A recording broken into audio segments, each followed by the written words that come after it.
right, I think we'll get started. Thank you so much for joining us today. My name is Stephanie Worthley, and I am the K through 12 Guidance Department Chair for the Medfield Public Schools. I'm excited that many of you were able to join us for this webinar today, though I'm hoping at some point we can be back together in person. But for now, with our COVID safety guidelines and so forth, and during the school day, we don't have a large enough location to have parents come into the building. This event used to be always offered as a morning coffee, which was always well attended. And I think parents always enjoyed hearing the information that we're about to share, but we're actually really excited that we were still able to offer the Zoom platform to be able to do this today. So with that said, our agenda for the time being is I want to introduce my counselors to you all. Everybody's on: Elise DeLuzio, Ann Lodge, Amanda Patton, and Eric Ornberg, and you're going to have an opportunity to hear from each one of us today. We had the opportunity yesterday to meet with all of our seniors during our new flex period, which was really great. I'm hoping some of your sons and daughters maybe came home and told you a little bit about what was discussed with them yesterday and some of the information that we went over. We're going to go over much of that same information now with you as the parents. But we had a really great meeting with our students yesterday. So we're going to talk a little bit about the different roles and responsibilities over the next couple months, who's doing what's the student's responsibility, what the parents are responsible for, the teachers, and so forth. We're going to talk about college visits and looking at deadlines and creating balanced lists of schools. We're going to talk a little bit about SATs. We did a lot of work with our students yesterday around Naviance, connecting Naviance and the Common App together, how to actually request transcripts that go off to schools. And then we also talked a lot about teacher and counselor letters of recommendations. So we had a full 67 minutes with our students, and it was the first opportunity that each guidance counselor had their own individual caseload with them for the hour, and really use that time to go over general information, but then to be able to walk around and answer individual questions. We all really enjoyed the time with the students. So one of the things that I always talk about with kids, first and foremost, is most of our future planning discussion is around college. Each year, Medfield High School sends about 94% of the graduating class off to 2 or 4 year college. So much of our future planning talk and the work that we do with them is focused around college. However, I also like to emphasize that there are numerous other options out there. If, I said to my students yesterday, if you're sitting here and you're thinking, I don't think college is for me, like, I'm not sure that that's the direction I want to take after school, come down and talk to us in the guidance department. Our large group discussions, as I said, are mostly around college, but those individual conversations with students to figure out what their path might be are really the most effective and the most important. We have information in our office about various gap year programs or trade schools, different travel or volunteer programs, or certainly employment, military, that type of thing. I'm going to share this PowerPoint later on. There are live links linked into the PowerPoint. So you can see here on our guidance website, there's a lot of opportunities posted as well, which you would be able to access right through here. So although, again, we're talking mostly about college, we do recognize that college isn't the path for everybody. And we really want to start working with students individually to figure out what the best plan is for them moving forward. So here we go.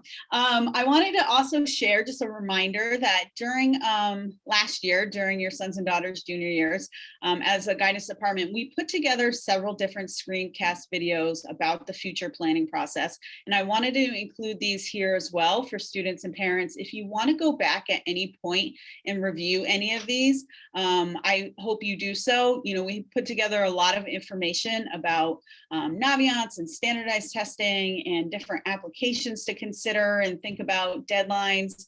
And then also really thinking about differentiating the process if you were an athlete or a musician, artist, any of that type of thing. So if there is a video that you're interested in going back to review, I encourage you to do so.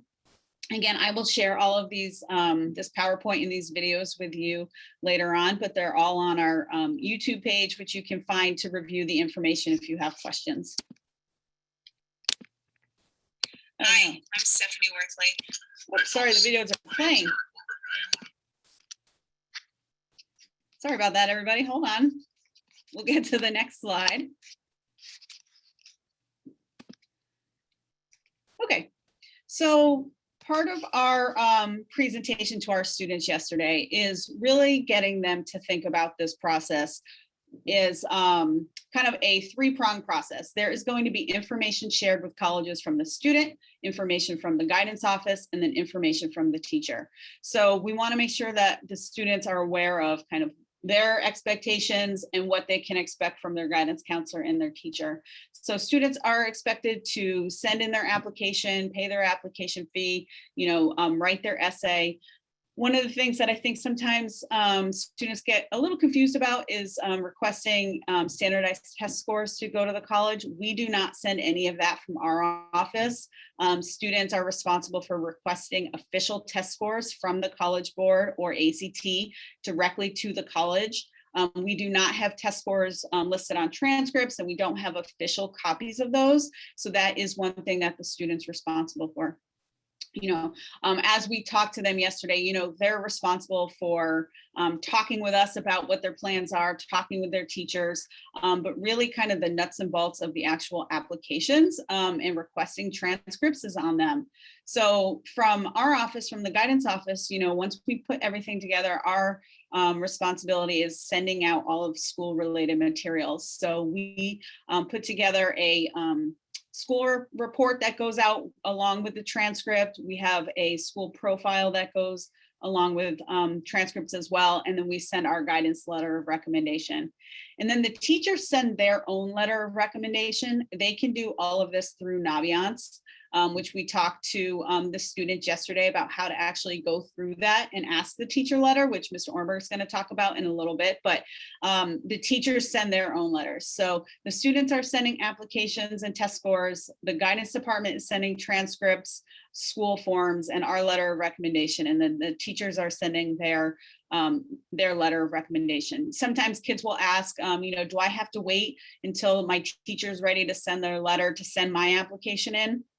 And the answer is no, this does not all need to happen at the exact same time. So if a student's ready to send in their application and get their materials off to their school, by all means, hit that submit button, get your application in. A college is really going to review a file once it's complete. So once the guidance materials are there, the transcripts there, the teacher letter recommendation is there, then they'll review everything. Or, even if, maybe I sent all my materials out, but the student hasn't actually sent their application yet, that's no problem. The college basically starts a file on that student and then reviews things once everything's all put together. So there's no need to wait, for anybody in this process. You can submit anything as soon as it's ready.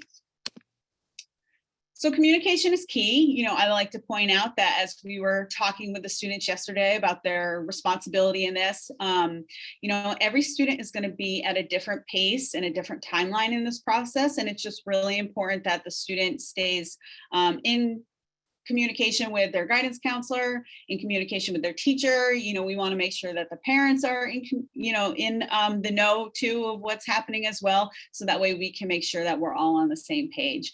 We have a lot of checks and balances that we're going to kind of talk through today about what, we expect from the students to make sure that we get everything out of our office on time and materials submitted to the to the colleges, in a timely fashion. But we can't do that without staying in communication with each other.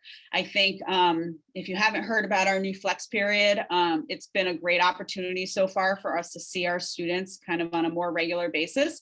It also has a feature to send messages to students to come down and see us and things to that nature. So again, we're trying to find the best ways to communicate with our students. And for you parents that are listening today, if you have questions about anything, please, pick up a phone, give us a call, please send us an email. We're happy to help answer any of these questions because we want to make sure that we're all working together and on the same page, as the students go through this process. So I'm going to turn it over to Amanda to talk about some admissions deadlines. Thanks, Stephanie. Hi, everyone. I'm Amanda Patton.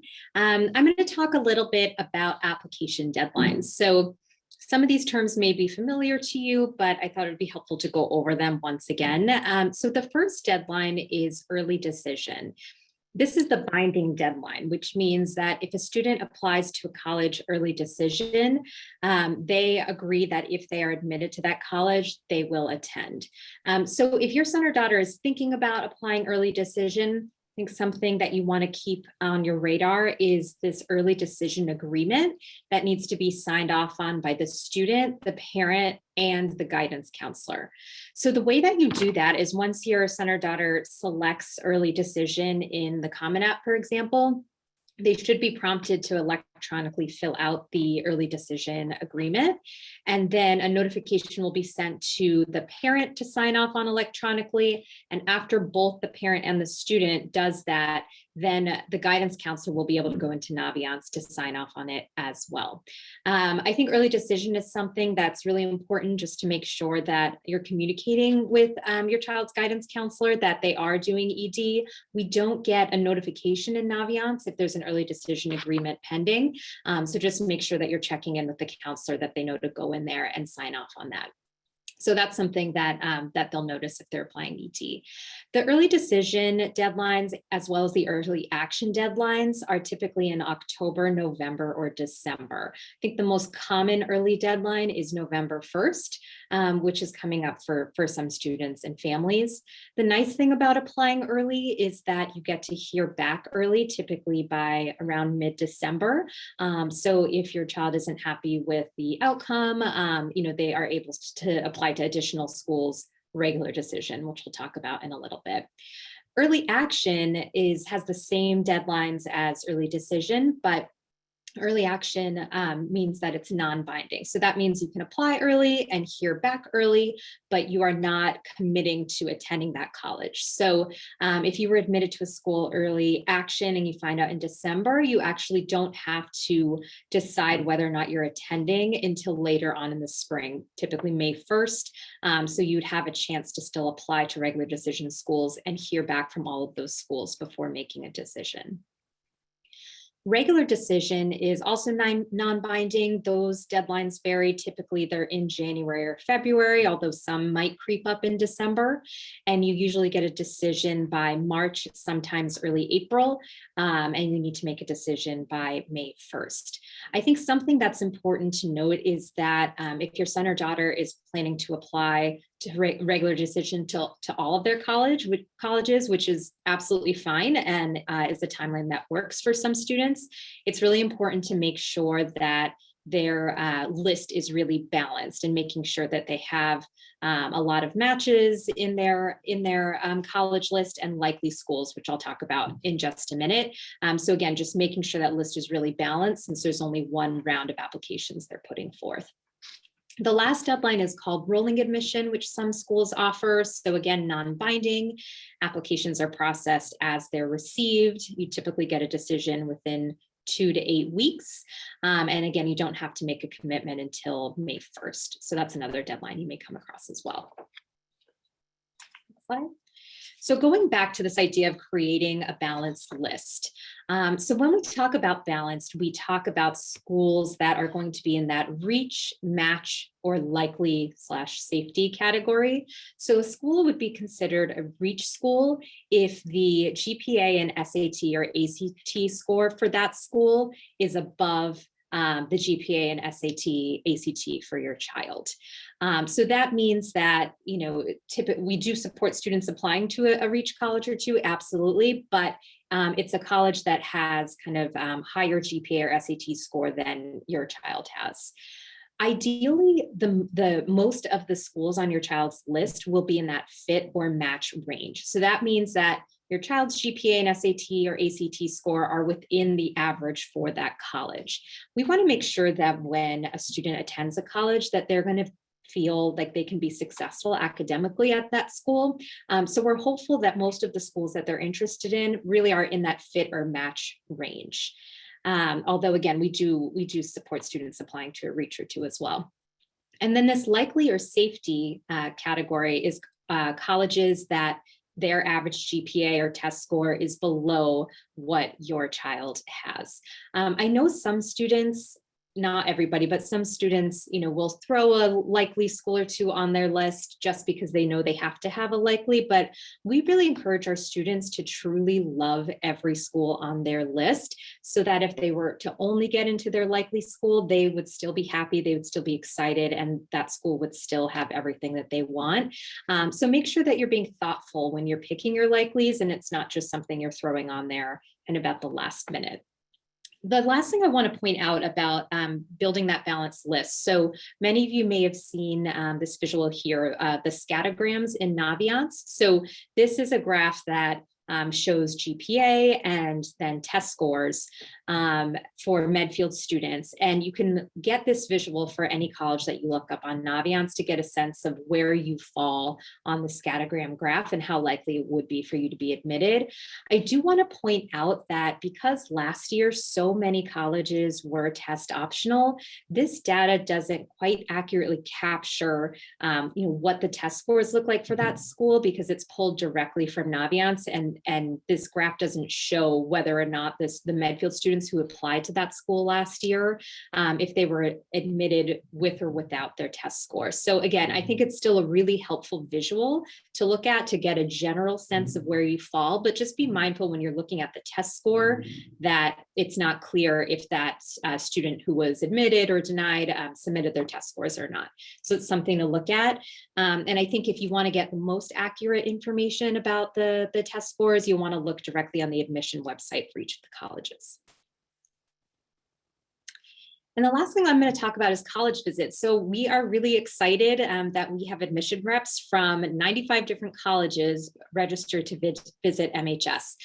There are some visits that are virtual, but a lot of them are in person. So we're really, really excited that we can offer this again this year.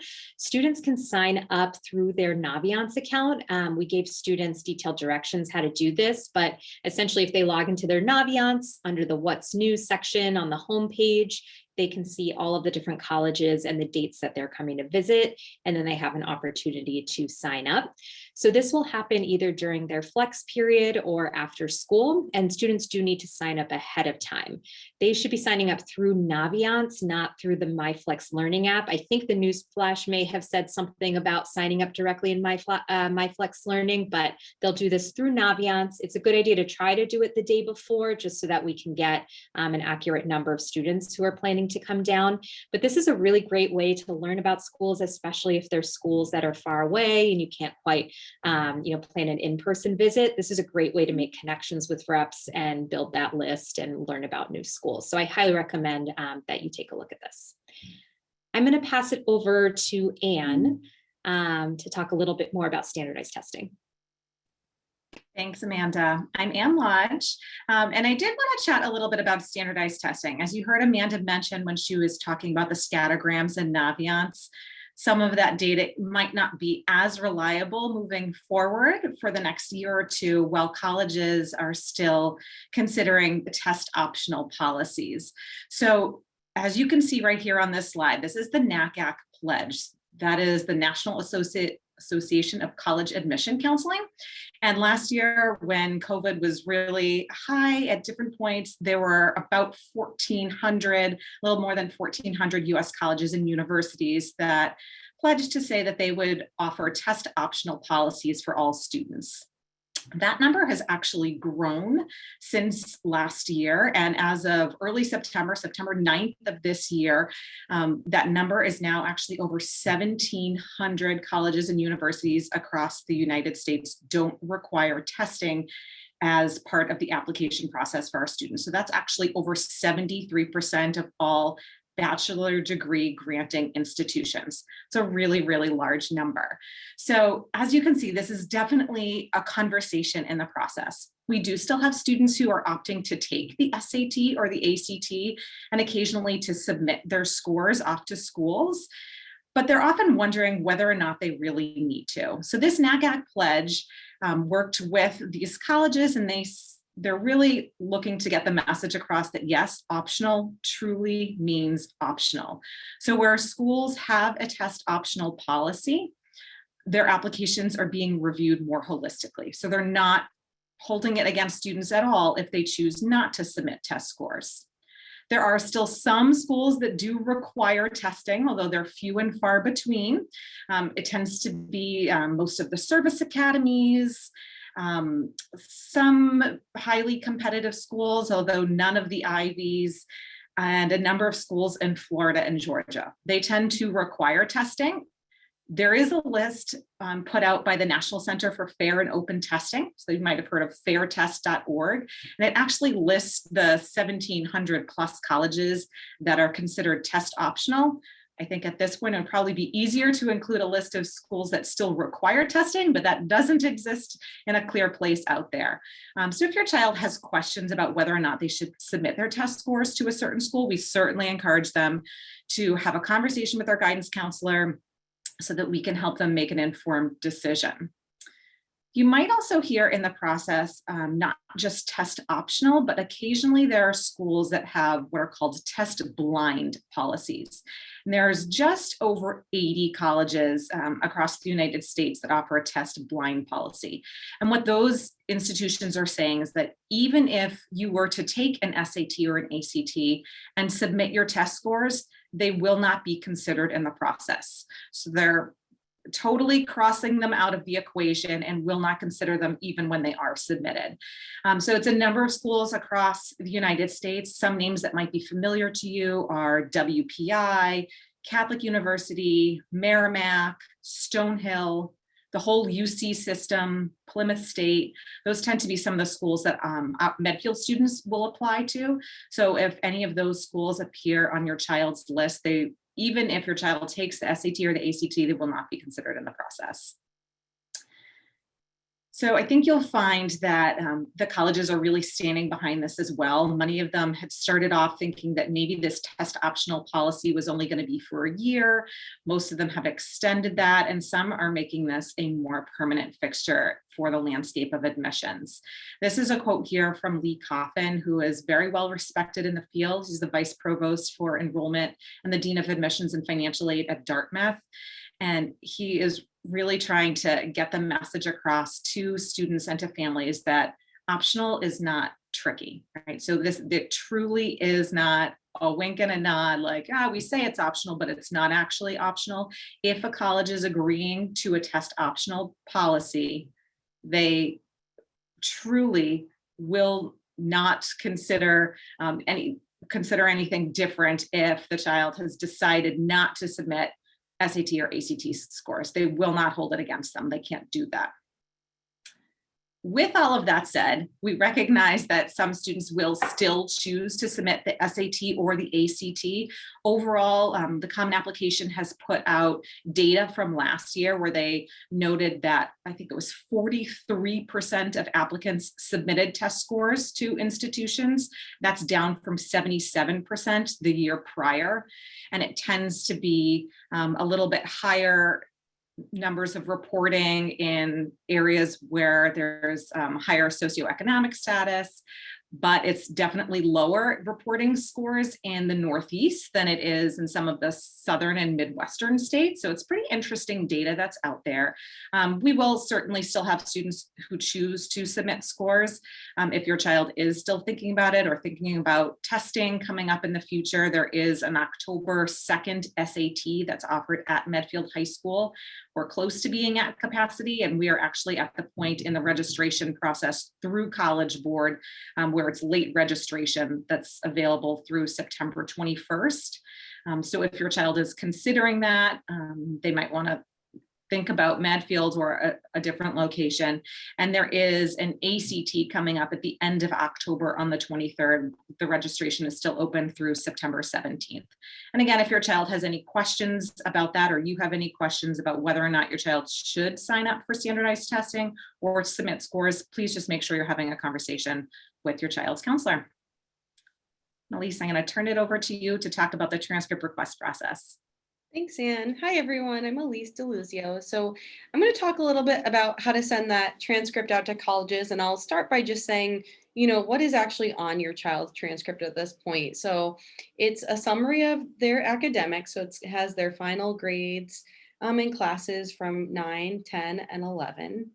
And we actually gave all of your children a copy of their transcript yesterday when we met with them. So we've asked them to take a look at it, just make sure that it's free of errors, just in anticipation and preparation for sending it out. So feel free to ask your child if you want to take a look at what it looks like. It also includes their GPA, and we list both the weighted and unweighted GPA on our transcript. The names of the students' courses for senior year will be on there. And then as grades come out throughout the year, so quarter 1 and mid-year grades, those will go out to colleges as well. And I'll talk a little bit more about that. So preparing to send your transcript, there are a few steps to this process. And one of my seniors asked yesterday, is it enough to just tell you I need my transcript sent out? And it's not. We have these steps in place because, as you can see, there are a lot of moving parts to the application, and we want to be sure that we've crossed all of our T's and sent everyone's materials out to the colleges to which they're applying at the right time. So in terms of preparing, really the first step is this transcript release authorization. It's a Google form. We're asking all of our students to complete it by Friday. So most of our seniors actually already have 159 of them, I think, at last check. But it would be a good thing to check in with your students about. There is a spot for parent guardian signature on there as well.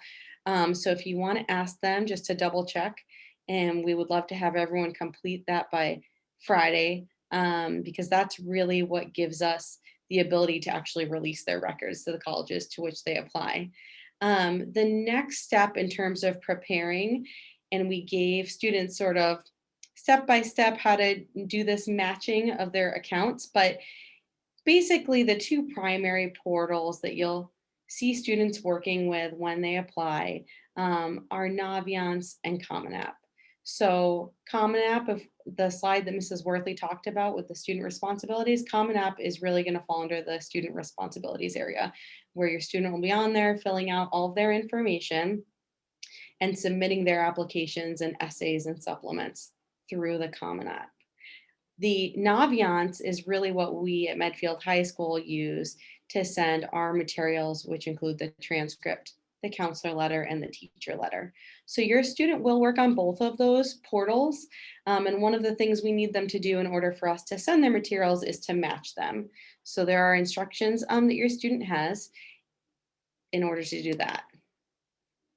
So once they've taken these preparation steps, they can actually request to have their transcript sent. So what this means is they've given us permission, everything's matched up, and now they know when they're applying and where they're applying. So we know where to send their transcript out to.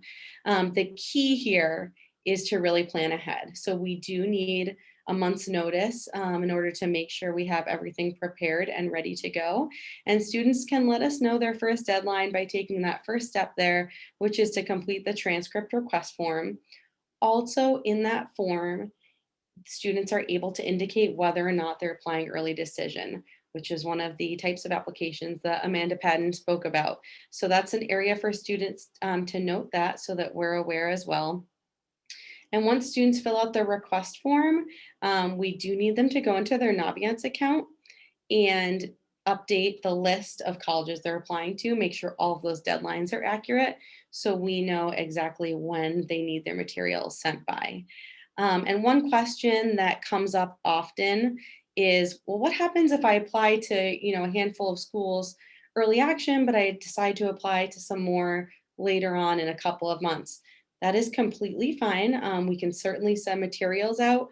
We just ask students, they don't need to go through all of those steps again, but they do need to update their list in Naviance and just email their counselors to let us know, so that we are aware they need their materials sent out to some additional schools.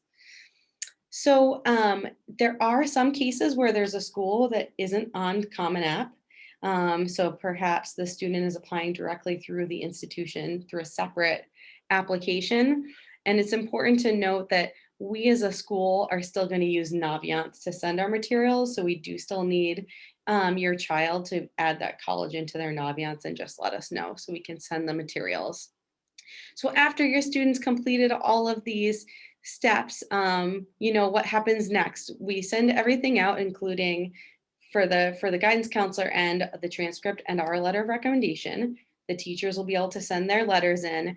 And then at the end of quarter 1, we will automatically send out your child's grades to all of the schools to which they've applied. So if they, apply before quarter 1 grades are out, they'll just get the transcript and then receive the grades later. If they apply after quarter 1 grades out, which is November 8th, I believe they close this year, then it will all go together. And then again, at the end of quarter 2, so if we fast forward to January, we will automatically send your child's grades out to the schools to which they have applied. And I am going to pass it along to Eric Warnberg to talk about recommendations.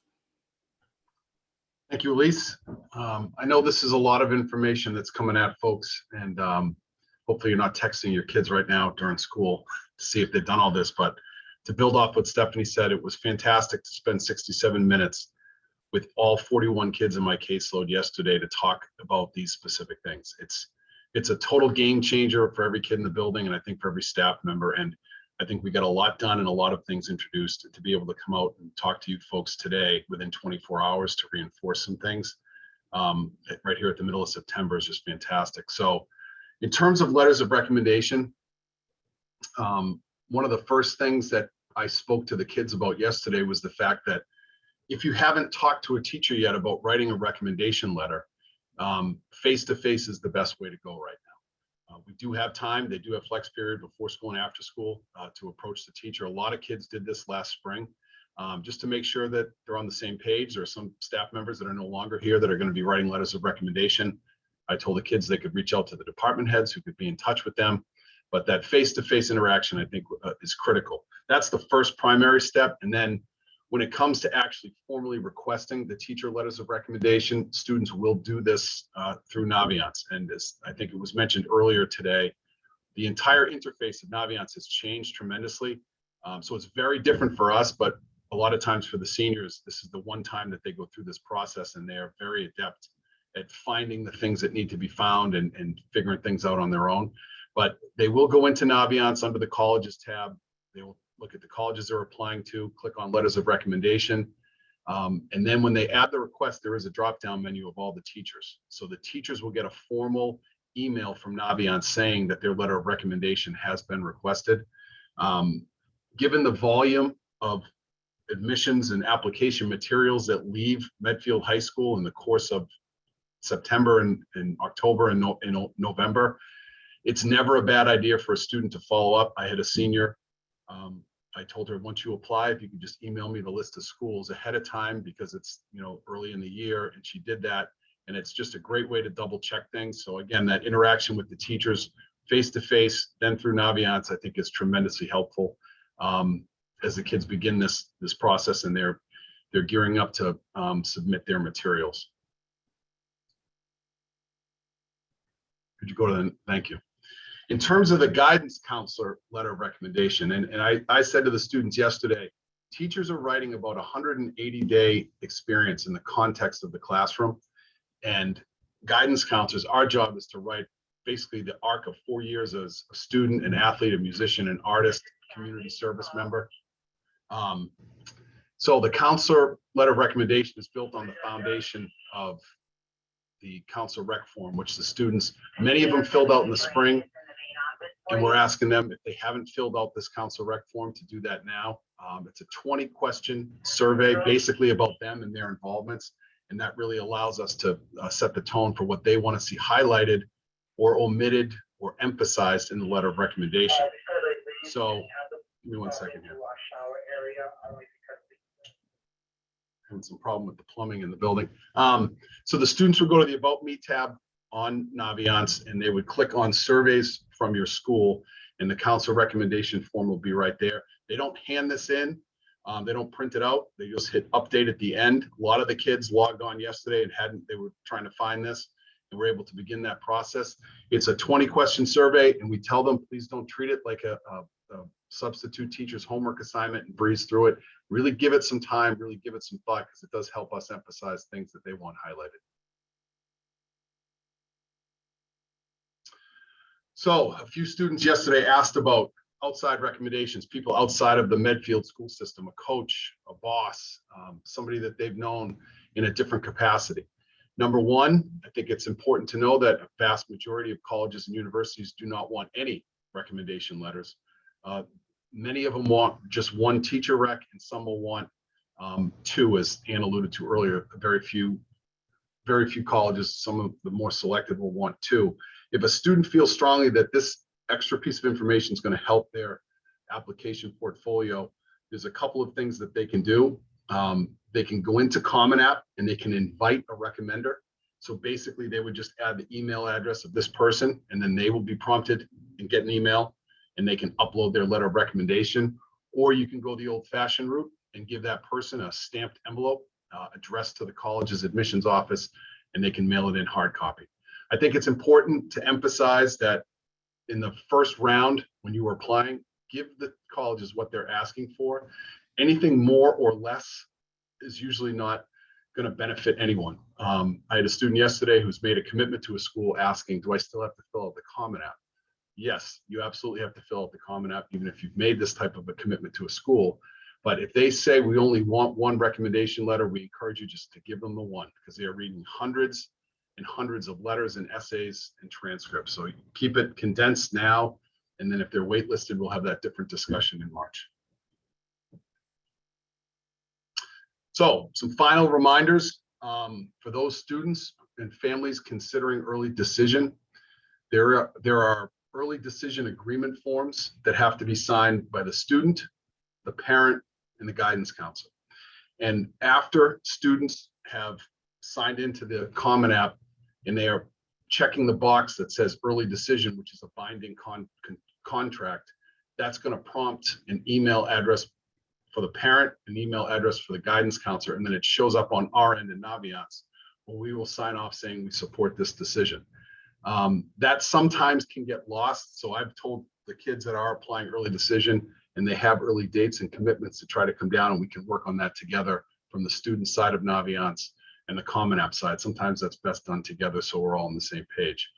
For those athletes that are looking to play at the Division I or II level, they have to get cleared through the NCAA, which is basically like applying to a college. There's a fee.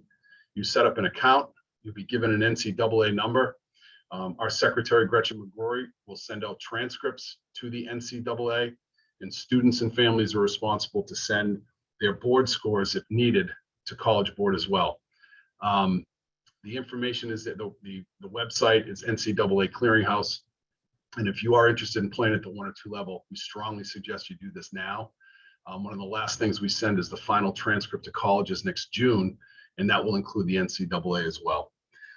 Scholarships.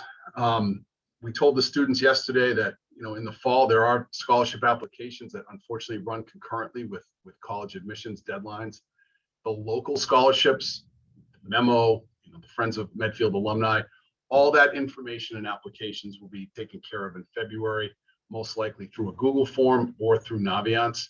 But students are certainly welcomed to apply to any state and national scholarships that they want, and we're happy to work with them on that if they need an essay, or they need a prompt, or they need some type of information sent to a specific place.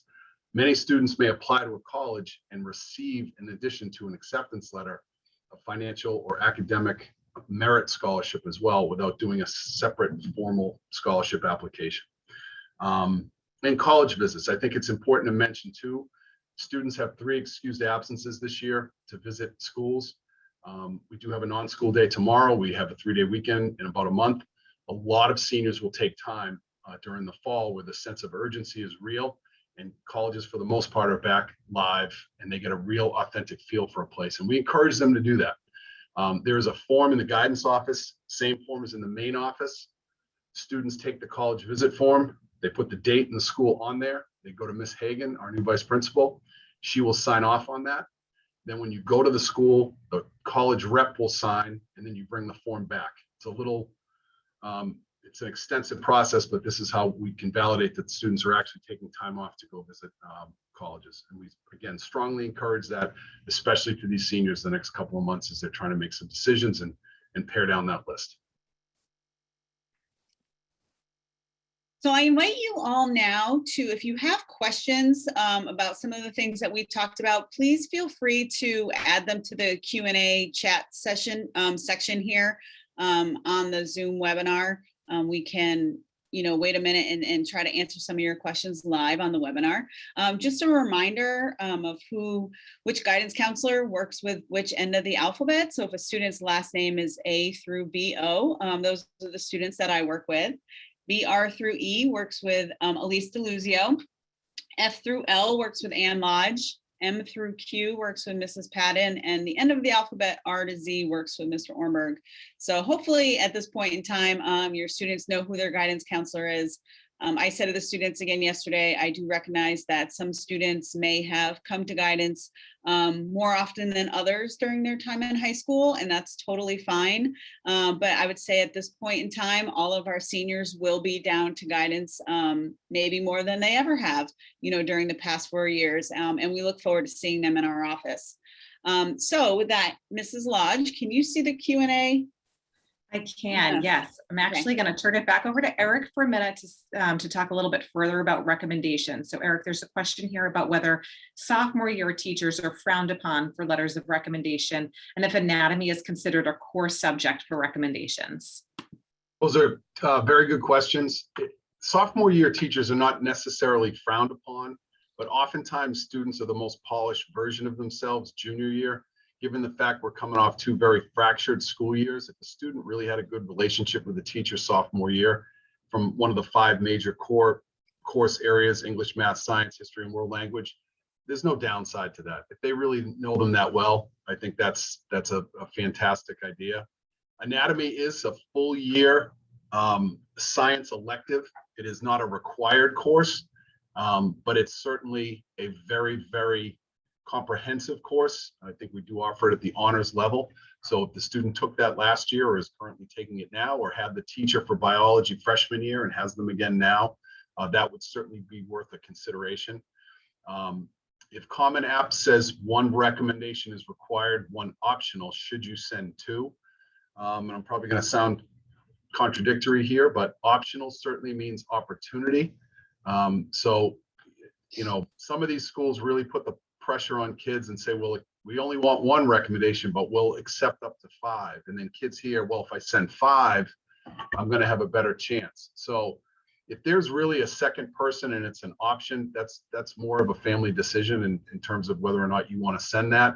I tell students sometimes, why don't you hold on to that second one in case you're deferred or waitlisted, and then maybe you could go to that person to add something separate to your file. Thank you.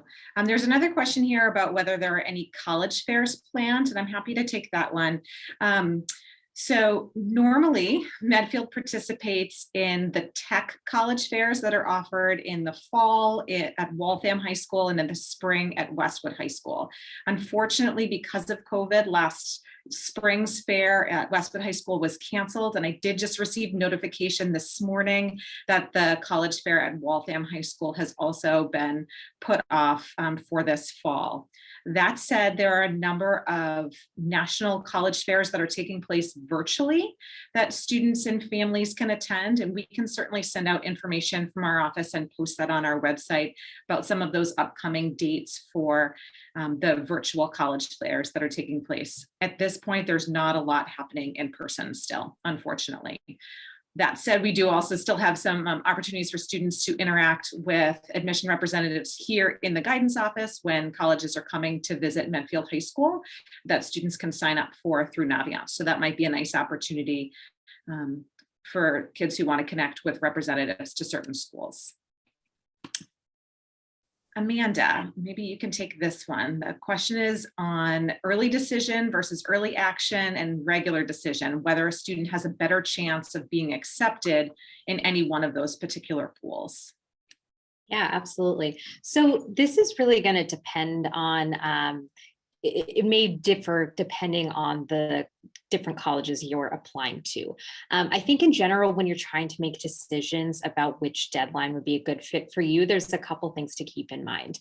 One is your child's application ready to go by that early deadline, right? So do they feel like their essay is where they want it to be? Do they feel like they've been able to put the time and, thought into their application, and do they feel ready to send it off? If so, I think it's nice to apply to some of their schools early, because again, you get to hear back early and have another opportunity to apply regular decision.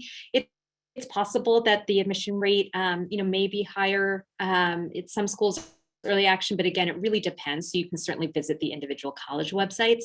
When it comes to early decision, oftentimes the admission rate may be higher, essentially because the colleges have kind of that guarantee that if they admit that applicant, they can guarantee that they'll be showing up on campus.